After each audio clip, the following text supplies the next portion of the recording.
በቃ ብሩ ተከፍሏል። ይሄን ስም ከፍለናል እኛ አሁን ብሩ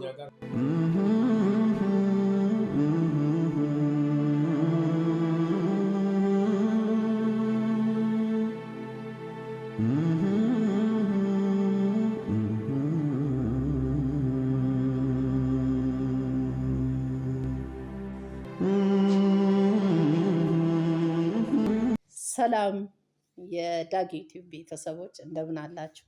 እኛ በጣም ደህና ነን፣ እግዚአብሔር ይመስገን በጣም ደህና ነን። እንግዲህ በባለፈው ጉዳይ እኛም ትንሽ ተጨንቀናል፣ እናንተም ተጨንቃችኋል። ያለውን ነገር ለማሳወቅ ነው ዛሬ የመጣ ነው። እኔና ማሞ እንግዲህ ያለውን ነገር ጨርሰናል። ዳጊ የሚያውቀው ነገር የለም። እኔ እንግዲህ ያለውን ነገር ከደጅ ባለው መስመር ከልጁ ጋር ተገናኝቼ ያለውን ነገር ጨርሻለሁ። ያው እንግዲህ እኛም አላሰብንም፣ ምን በውስጡ እንደገባም የምናውቀው ነገር የለም። በአሁኑ ሰዓት ዳጊ እንግዲህ ይሄን ጉዳይ ለማስጨረስ ብሎ የቀን ስራ ሁሉ ጀምሯል አሉኝ። እንግዲህ እኔ አላየሁም፣ ያው ሰዎች ናቸው የሚነግሩኝ። እንግዲህ እግዚአብሔር ይመስገን እኛ ያለውን ነገር ጨርሰናል አይደል እንዴ ማሙ? ስለዚህ እናንተም ከጭንቀት ረፉ፣ እኛም እንግዲህ ከጭንቀት አርፈናል። እግዚአብሔር ይመስገን ነው የምለው። እንግዲህ ምንም የምለው ነገር የለም። ምንም ባላሰብነው ነገር ነው ይሄ ነገር የተከሰተብን። ልጁንም ምን እንደነካብኝ አላቅም፣ ግን ከዚህ በኋላ እንደማይለምደው ነው ማስበው። ለማንኛውም እሱም አሁን ወጣ ብሎ ነበረ፣ እስቲ ይመጣል፣ እስቲ ያለውን ነገር ለማንኛውም ግን እሱ አሁን መከፈልና አለመከፈሉን ምንም የሚያውቀው ነገር የለም። እኛ ግን ከደጅ ጨርሰናል። እስቲ እግዚአብሔር ከፈቀደ ደግሞ እሱ ከመጣ ያለውን ነገር ከእሱ ጋር ያለውን እንላለን። ማሞ እንግዲህ ያለውን ሀሳብ ንገራቸው፣ መከፈሉን እንግዲህ ያለውን ነገር ሀሳብ ለቤተሰብ ንገር። እንግዲህ የዳጊ ቤተሰቦች እንደምን አላችሁ? ሰላም ናችሁ ወይ? እንደምን ናችሁ? እግዚአብሔር ይመስገን። እናንተ እንደምን ናችሁ? ለፍልሰቷም ማርያም እንኳን አደረሳችሁ ለጾመ ፍልሰታ። በእርግጥ ባለፈው ሳምንት ተከታታይ ቪዲዮ ላይ ያያችሁት ነገር አለ። እንግዲህ በጣም እኛም ተጨንቀን ነበረ። አሁን ያው እግዚአብሔር ይመስገን በሂደት ያው ከእናትየው ጋር ሆነን ያው ፈተናል። እሱ ምንም ባያውቅም ያላነሰ ዕዳ ውስጥ ከቶን ነበረ። አሁን ያ ሁሉ ተቃሏል። እንግዲህ የቲዩብ ቤተሰቦች፣ የዳጊ ቤተሰቦች እንግዲህ እናንተን ለማሳወቅ በዛሬው ዕለት ቀርበን ጉዳዩን ለመግለጽ ብለን እንግዲህ ቀርበናልና እንግዲህ ያው ይሄን ከሰማችሁ በኋላ እናንተም እንደምትረጋጉና እኛም ደግሞ አሁን ትንሽ ፋታ አግኝተናል። በጣም ደንግጠን ነበር። እኛ በጣም ነው በሱ የተበሳጨነው እና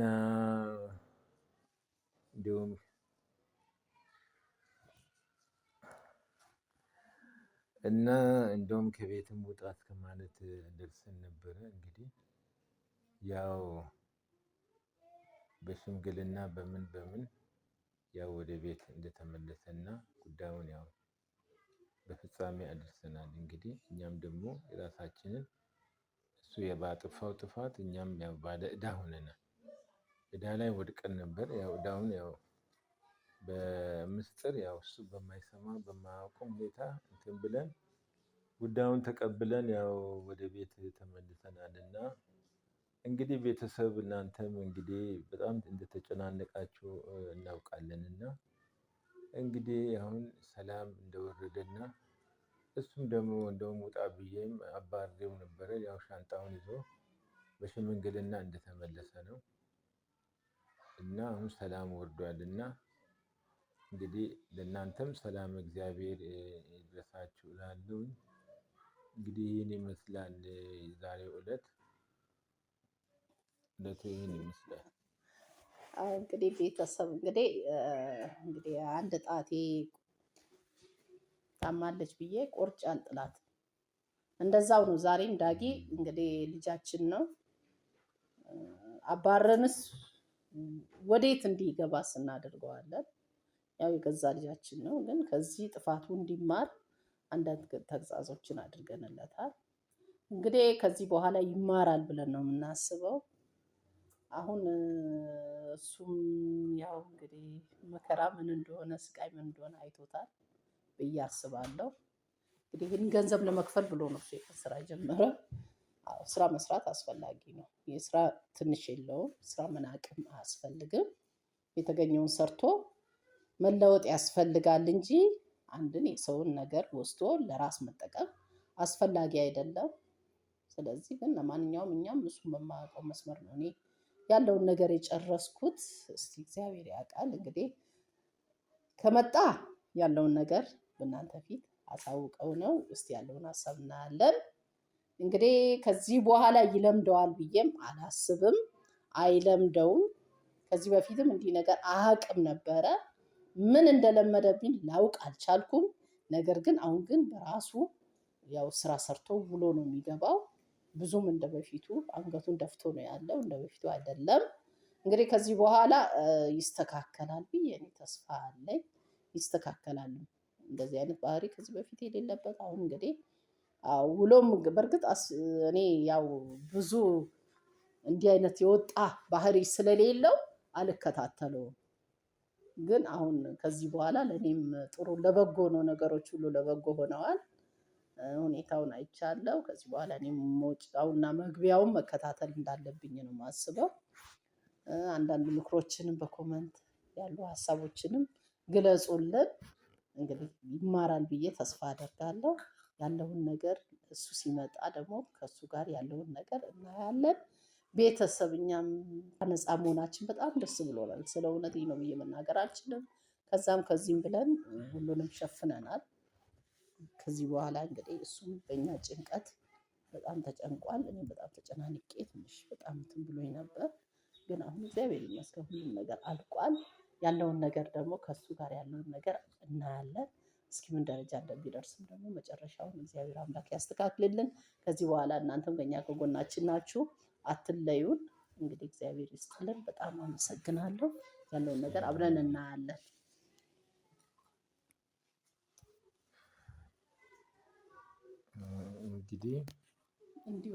እንግዲህ ያው በምክር በምናምን እንግዲህ ያው አድርገናል። ምክሩን ሁሉ ጨርሰናል።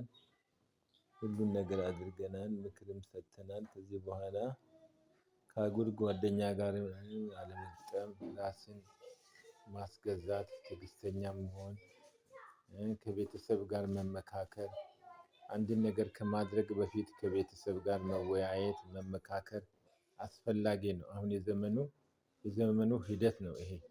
የዘመናችን ሂደት ስለሆነ በ21ኛው ክፍለ ዘመን ውይይት አስፈላጊ ነው። ለሁሉም መሰረት ውይይት አስፈላጊ ነው። መመካከር አስፈላጊ ነው። ቤተሰብ ከቤተሰብ ጋር መመካከር ትልቅ እውቀትን ያስገኛል።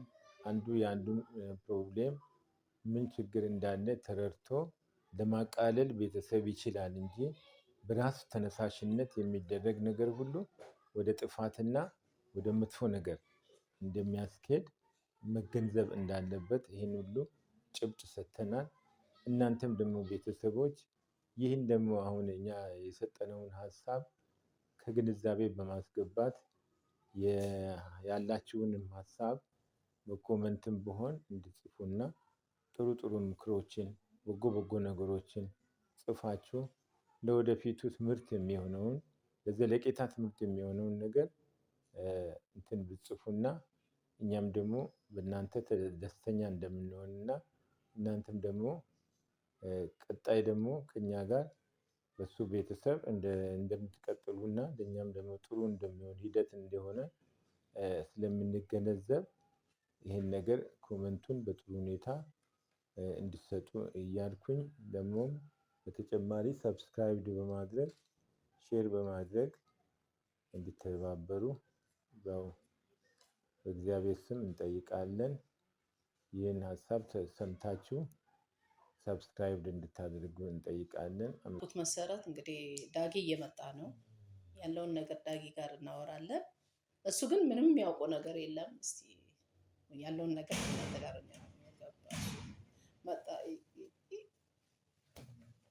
እየመጣ ነው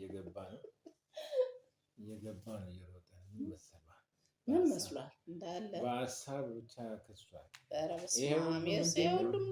ይሄ ሁሉ ምንድነው? ጓደኛን አለማማከር፣ ጓደኛ ጋር ቤተሰብ ጋር አለማማከር፣ ቁጭ በል ጓደኛን መጠየቅ። ጓደኛ ቤስት ጓደኛ አለው፣ ግን እሱን አማክሮ ና ፈልጌያለሁ ና ምክር አለመቀበል፣ በአንተ ዙሪያ እያወራን ነው። በቃ ምክር ሳማክር በራሱ ፍቃድ ያደረገው ነገሮች ሁሉ በጣም ከፍተኛ ነበረ።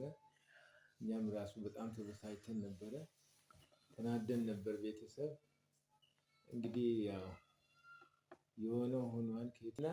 ያው በምክር በመጀመሪያ ቤተሰብን ማማከር፣ አንድ ነገር ከማድረጉ በፊት ቤተሰብን ሰብስቦ እንዲዳደግ ፈልጋለሁ፣ ይሄ ያስፈልገኛል ቢባል ቤተሰብ ማድረግ አይቀርም እና ማድረግ ያው የግድ እንትን ማድረግ መስጠታችን አይቀርም። ግን በራሱ ተነሳሽነት በራሱ ያደረገው ነገሮች ድርጊቶች ሁሉ በጣም አስከፍተውን ነበረ፣ በጣም አሳዝነውን ነበረ። እኛም ከዚህ በኋላ ይህ ነገር ድጋሚ እንዳይከሰት ድጋሚ እንዳይደገም ማንኛውም ነገር ችግሮች ቢኖሩ እንኳን ከቤተሰብ ጋር እኔ ሁሉን ነገር እኔ አደርጋለሁ። ማድረግ አለማድረግ አይደለም። በቃ ያሁኑ እኮ ስህተት ሆኖ አልፏል። እኔ ምን ይሰራልኛል? እኔ በሞትስ በሰዓቱ አንተ አሁን ስለዛ አታውራ፣ በእናትህ አትቀስቅስብኝ። አሁን በቃ እዚህ ስር እንድትገባ የሚያደርግ ነገር ምንድን ነው? ምን አጣ? ምን ሆነ? እኔ እንደገና መልሳት አናድደኝ። በቃ አሁን እኮ ያንን ለማውራት አይደለም። በቃ ከዚህ በኋላ እኔ ማስጠንቀቂያ በቃ አሁን አፍ የለህም መናገሪያ። እኔንም አላማከርክም። በራስህ ተነሳሽነት ያደረግከው ነገሮች ሁሉ አስከፊ ናቸው። ሁሉም ይሄ ከቤተሰብ ጋር ምክክር ቢኖር ውይይት ቢኖር ለዚህ አይነት ችግር ሰው አይዳረግም ነበር።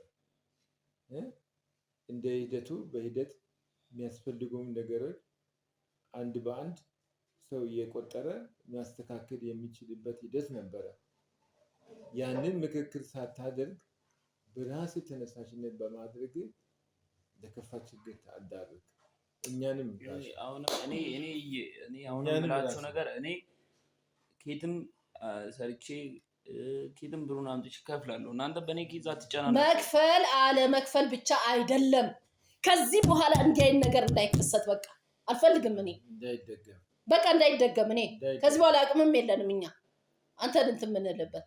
አንተ ህፃን ልጅ አይደለም። ከዚህ በኋላ አሁን እንደገና አልፈ ተርፈ ይሄን ከፍላለሁ ብለህ ነው አሁን የማትችለውን እዛ የቀን ስራ ልትሰራ የገባኸው? ይሄ አግባብ ነው ካንተ? ማን ነገራችሁ? ማይሰማ መስሎሃል? በአንተ ስተት ይኸውልህ እኛን ለችግሩ እንትን ውስጥ ከተኸናል። ለምን? እኔ ምንም የተቸገርኩት ነገር የለም፣ እግዚአብሔር ይመስገን። ምንም ያጣነው ነገር የለም። ግን አንተ መልሰህ ሰውን እንትን የምትል ነህ አንተ።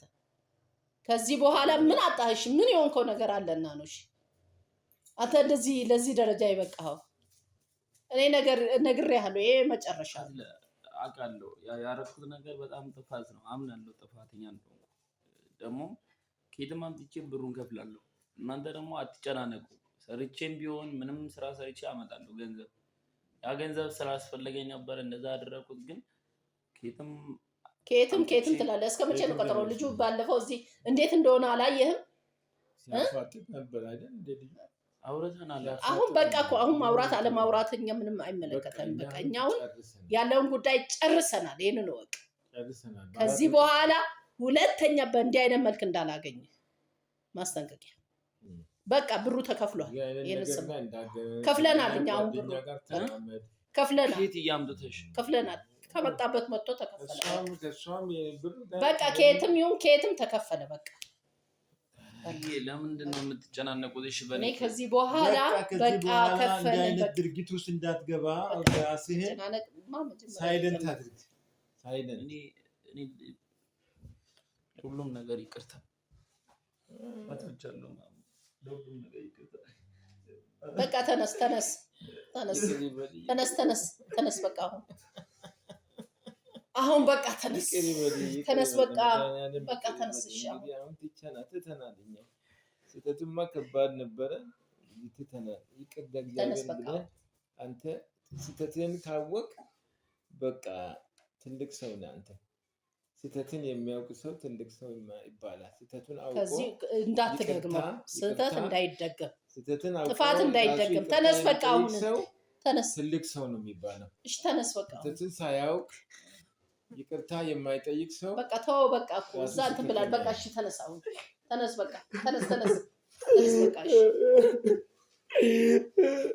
በቃ ተነስ ተነስ ተነስ። አይ ምንድን ነው በቃ በቃ ተነስ በቃ ተከፈለ አይደል? ተነስ። አሁን የሚያስለቅስ ነገር የለም።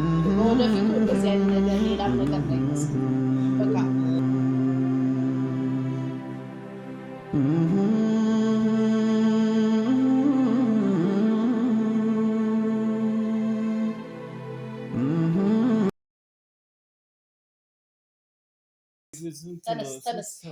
ተነስ በቃ።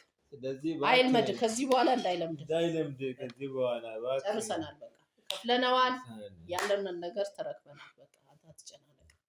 እሺ ቤተሰብ እንግዲህ ዳጊ መጥቶ ሁሉን ነገር ጨርሰናል። በቃ ጥፋት በጥፋት አሁን እኮ የምትጸጸትበት በቃ ወደፊት አይለምደኝ ብለህ በራስህ ቃል ግባ። እኔ ይሄ ነው ብዬ አልናገርም። ለራስህ ቃል ግባ። አይለምደኝ ጉዞዬን አረማመዴን በትክክለኛው መንገድ አለ አይደል? ስትሬት ላይን በጥሩ ሁኔታ እውነትን ተከትሎ ውሸት የሚሰራበት ቦታ አለመገኘት፣ ብዙ ቀባጣሪዎች ስላሉ እነዛ ጋር አለመዋል። ከዚህ በኋላ ጓደኛ ምረጥ። እኔ ጓደኛ ምረጥ ነው የምልህ። ጓደኛ ምረጥ። ጓደኛ አይኑር ሳይሆን ጓደኛ ምረጥ። ስለዚህ አካሄድን አስተካክል። እዚህ ቦታ ግባ፣ እዚህ ቦታ አትውጣ። እኔ አሁን አንተ ህፃን ልጅ አይደለም፣ ሁሉን ነገር ታውቃለህ። ስለዚህ አሁን በዚች ዓመት ምን እንደተፈጠረ ማውቀው ነገር የለም። አይልመድ መሆን ባለበት መስመር በቃ ከየትም ይምጣ ከመጣበት መጣ። በቃ ተቸግረንም ተለቅተንም ምንም ሆነ ምን ተከፈለ በቃ አሁን ወሰድን እኛ በቃ ራሱ ያንተ ይሄን ማድረግ ራሱ ለኛ እንቆቅልሽ ነው። እንቆቅልሽ ሆኖብናል። ይሄ ድርጊት አሁን የሚያስለቅስ ነገር የለም። አሁን የሚያስለቅስ ነገር እኮ እዚህ ጋር ነፃ አድርገናል አይደል? እኛው በቃ አንተም ከሁሉ ነገር ነፃ ነህ። እኛም እንግዲህ እግዚአብሔር ይመስገን ነፃነታችንን እኛም አውጀናል። ከዚህ በኋላ ምን ባለበት መስመር የራስን ህይወት ምራ፣ ግን ጓደኛ ምረጥ። እኔ ይሄንን ነው የምልህ። አገባብ አወጣትን አስተካክል፣ ኪስን እወቅ። በቃ እሺ በቃ ይቅር ተብሏል። ይቅር ጓደኛዬንም ይቅር በለው አቤል። በቃ እስቲ አሁን አንተ መሆን ያለበትንም ነገር አንተ ከዚህ በኋላ እንዳይለምድ ለሰው ቃል መግባት አለብህ። ይሄንን እወቅ። እኔ በእንዲህ አይነት መልክ ከዚህ በኋላ እንዳላይ በቃ እንዳይለምድ፣ እውነቴን ነው የምናገረው፣ እንዳይለምድ ይሄንን እወቅ። ስለዚህ በተቻለ አቅም ከስንግዝ ምን ልሁን፣ ምን ልስራ፣ ምን ላድርግ የሚለውን ራስን ለማሳደግ ብቻ መጣር ነው እንጂ ከዚህ በኋላ በእንዲህ አይነት ነገር ውስጥ ስትዘፈቅ ባገኝ እኔ በቃ የመጨረሻ ከህይወቴ ነው ማስወጣ። በቃ ይሄ ነው። ስለዚህ እንዳይለምድ ምን እያልክ ነው? ምንድን ነው የምትለው? አሁን ጊዜው ጥሩ ነው። ይሄ ሁላ በእኔ ጥፋት መሆኑ በጣም ነው የማዝነው። አሁን ለወጣቶች ጥሩ እኮ ይቅርታን ተቀበልን እኮ በቃ አሁን እኮ አሁን ከዚህ በኋላ አዲስ ህይወት ጀምር። የራስን ህይወት ከቤተሰብ ጋራ ከማንኛውም ጋራ ያለውን ነገር ተመካከል። በራስህ ዝም ብለህ እንዳትመራ። በዛም ራስህን ማብቃት አለብህ። ንግር ያለው ማስጠንቀቂያ ሰጥቻለሁ። ከዚህ በኋላ እንዲህ አይነት ካለ ቀጥታ ከኛ ትሰናብታለህ። ራስን ችለህ ቤት ከተከራይተህ መኖር ትችላለህ። ከዚህ በኋላ እስከዛም አይደርስም። ይሄ ለራሱ መማሪያ ይሆነዋል። ከዚህ በኋላ አይለምድህም። በቃ ጨርሻለሁ። ከዚህ በኋላ እኔ አላምንም። እኔ ስትወጣ ስትገባ አይሃለሁ። ይሄንን እመን። ስለዚህ ቤተሰብ እንግዲህ ያው ዳግም አዝኗል፣ ተጨንቋል። በቃ ተረጋጋ። በቃ ቤተሰቦቼ አዝኗል። ይቅርታ በላቸው ቤተሰቦች፣ ይቅርታ ቤተሰብ በላቸው። በላቸውና ጥሩ በቃ ይቅር በላቸው፣ ይቅርታ በላቸው። ጥሩ ኮመንት እንዲጽፉ አድርጋቸው። ቤተሰብ በጣም ይቅርታ፣ የኔ ስህተት ለሌላው እንዳይደገም። እሺ ቤተሰብ እንግዲህ እሱ ስሜት ውስጥ ስላለ በእውነት በጣም በጣም በጣም አድርጌ እጅግ አመሰግናለሁ ስለ ሁሉም ነገር፣ ስለ አስተያየታችሁ፣ ላሰጣችሁን ሀሳብ ሁሉ እጅግ አድርጌ ነው የማመሰግነው።